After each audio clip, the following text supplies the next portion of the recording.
Hello everybody, welcome to the class of Civics. Once again, we are going to discuss about the new topic. It is institutional democracy and representation. Today I will discuss about institutional democracy and representation. Mind it, we have to give stress on institutional democracy representation. What about institutional democracy and representation? First, let me define what is institution. Institution is nothing but a practice. Here in our chapter, institution means nothing, the process of election, the process of electing the representatives. In terms of social science, institution is a vast topic. There are a lot of things, from organizational institution to practice, behavior, norm, everything. But I don't want this. We don't want this. According to our chapter, we understand what is institution. It is nothing but a procedure by which we can elect our representatives. In this regard, we will also discuss the implication of democracy and representation. We will discuss today the 4 points. Number 1, representation. Number 2, accountability or collectiveness and nominal real rulers or administrators, adult franchisee and politics. What is representation? I can say in this regard, I can remember a very famous American politician's quote or quotation, Thomas Paine, during the time of Boston Tea Party in 16th century. He did say, no taxation without representation. So representation is such an important thing that when we are going to say anything else, suppose in our civics life, in our civic life, we are going to enjoy a lot of things. We are going to enjoy the communication, the public transportation, PDS, public distribution system, rationing system, election commissions, different benefits or privileges, and so on and so forth. Job, education, university level study, research, development, everywhere. We are getting what? Some benefit. Why?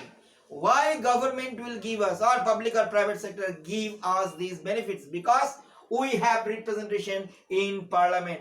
So I could correlate Thomas Paine's very famous slogan, no taxation without representation. Like, so representation is nothing but how I could give my voice, I could raise my voice in the case of administrative procedure. How administrative procedure does derive? It derives from legislature and executive simultaneously. We know that we live in India, our is parliamentary form of government. And this parliamentary form of government is what kind of government? It is nothing but accountable government or responsible government or collective government. Why? Suppose I am giving one example. Tomorrow in the morning I am going to read a newspaper headline, Rajdhani Express derailed. What does it mean? Means Rajdhani Express last night did face a fatal accident. Who is the responsible? Driver, trackman, signalman, passengers, guards, railway board. Who is responsible? We don't know the answer. But there is a fatal accident and millions of lives did loss. It is the question, public question. Who will take the responsibility? Government. Which government? It is obviously central government, because rail is under central government.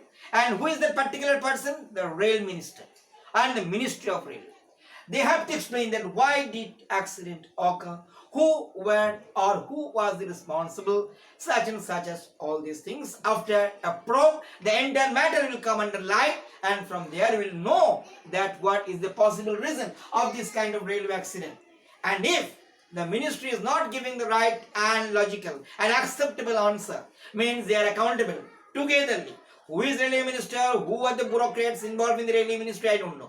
I know the public lives did loss. So who will take the responsibility? Entire railway ministry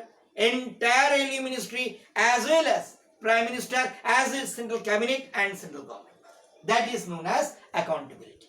And for this accountability, sometimes it did happen. Suppose in the United States, during the time of Watergate scandal, during the time of President Nixon had to be stepped down. Why? Because he was losing his accountability.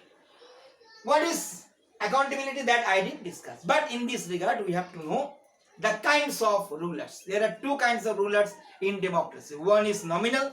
Suppose our President Kovind is nominal, a titular, near a rubber stamp, titular. He is ornamented. You know that in our house there are some windows and doors. What you are putting over there? Curtains for ornamentative reasons. So President, Vice President is all ornamentative. Who is the real? Prime Minister or Chief Minister. They hold maximum powers in their hand. So for that reason, when we are going to understand institutional democracy, we have to clear 2 points: nominal and real executives. Nominal is President, real is Prime Minister and Chief Minister. How we are going to nominate or how we are going to elect them? Through adult franchise. What is adult franchise? According to Indian Constitution and Election Commission, any Indian who is achieving 18 years of age and having good mental and physical sound health, not lunatic, not bankrupt, not under civil or criminal procedure, they are a real voter. They will form an electorate college, and that electoral college will elect the president, the prime minister, directly or indirectly.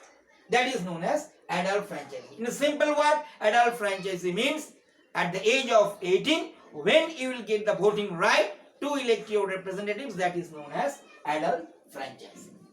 Today I will conclude with the discussion of politics. It is our first part discussion regarding the chapter. In first part discussion, the last part for today is politics. I am going to show some picture. See, I am going to show some picture from your book. See, there are different party symbols.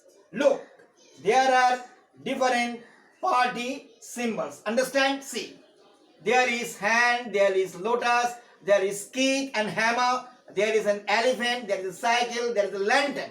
These are different symbols of political parties. Question is, what is political party?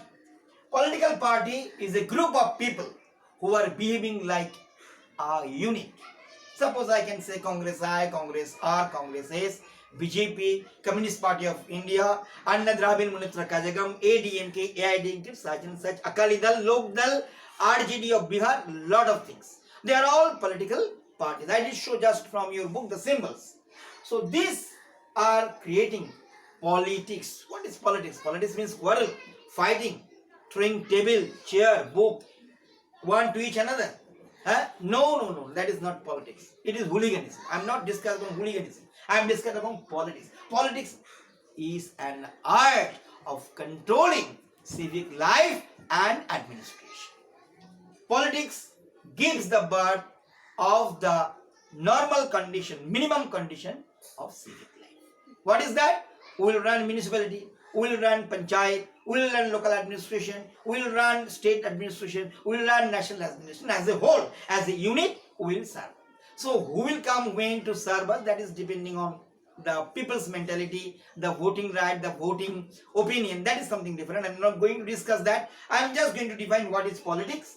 Politics is nothing. It is a kind of interaction to control the civic life.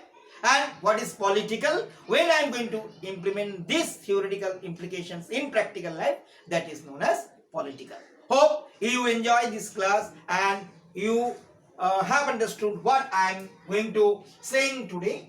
Today I did discuss institutional democracy and representation, accountability, nominal and real head, franchising and politics. Next day again we will come back. Please read your text. Till then, goodbye. We will meet again in the next class. Thank you.